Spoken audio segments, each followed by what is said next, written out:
Bonjour Eric Forest. Bonjour. Quelles sont les missions d'Internext?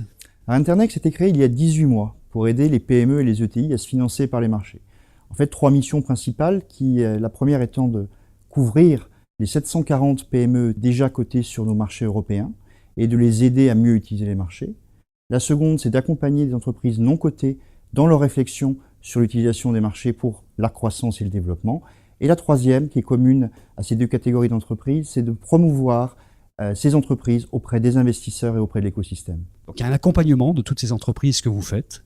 Oui, un accompagnement au quotidien de ces chefs d'entreprise, en proximité, très important. Nous sommes chez eux, nous allons les voir, nous visitons leurs entreprises, nous visitons leurs laboratoires, nous visitons leurs usines, afin de mieux comprendre et de cerner leurs besoins en matière de financement et de voir comment la bourse peut répondre à ces besoins. Nous avons décidé de mettre un accent particulier sur les entreprises technologiques innovantes. Déjà parce que Euronext est la première place de cotation d'Europe continentale en matière de sociétés technologiques, avec plus de 320 sociétés d'ores et déjà cotées. Et on sait aussi que c'est un secteur qui a besoin, de façon récurrente, de faire appel au marché pour financer justement ces entreprises à très forte croissance, mais aussi à très fort besoin en matière notamment de recherche et de développement. La logique pour nous, c'est d'aider ces entreprises et que les marchés jouent un rôle encore plus important qu'aujourd'hui dans le financement de l'innovation.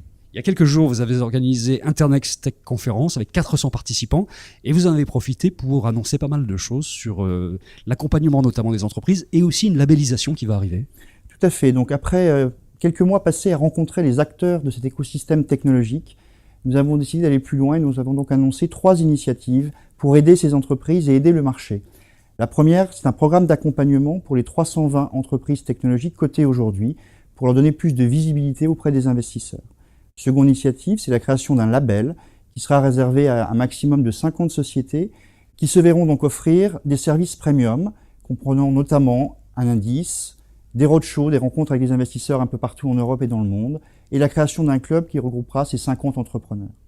Troisième initiative qui, elle, concerne les entreprises non cotées. C'est le lancement courant 2015 d'un programme d'accompagnement d'entreprises non cotées pour les préparer à venir un jour sur les marchés financiers.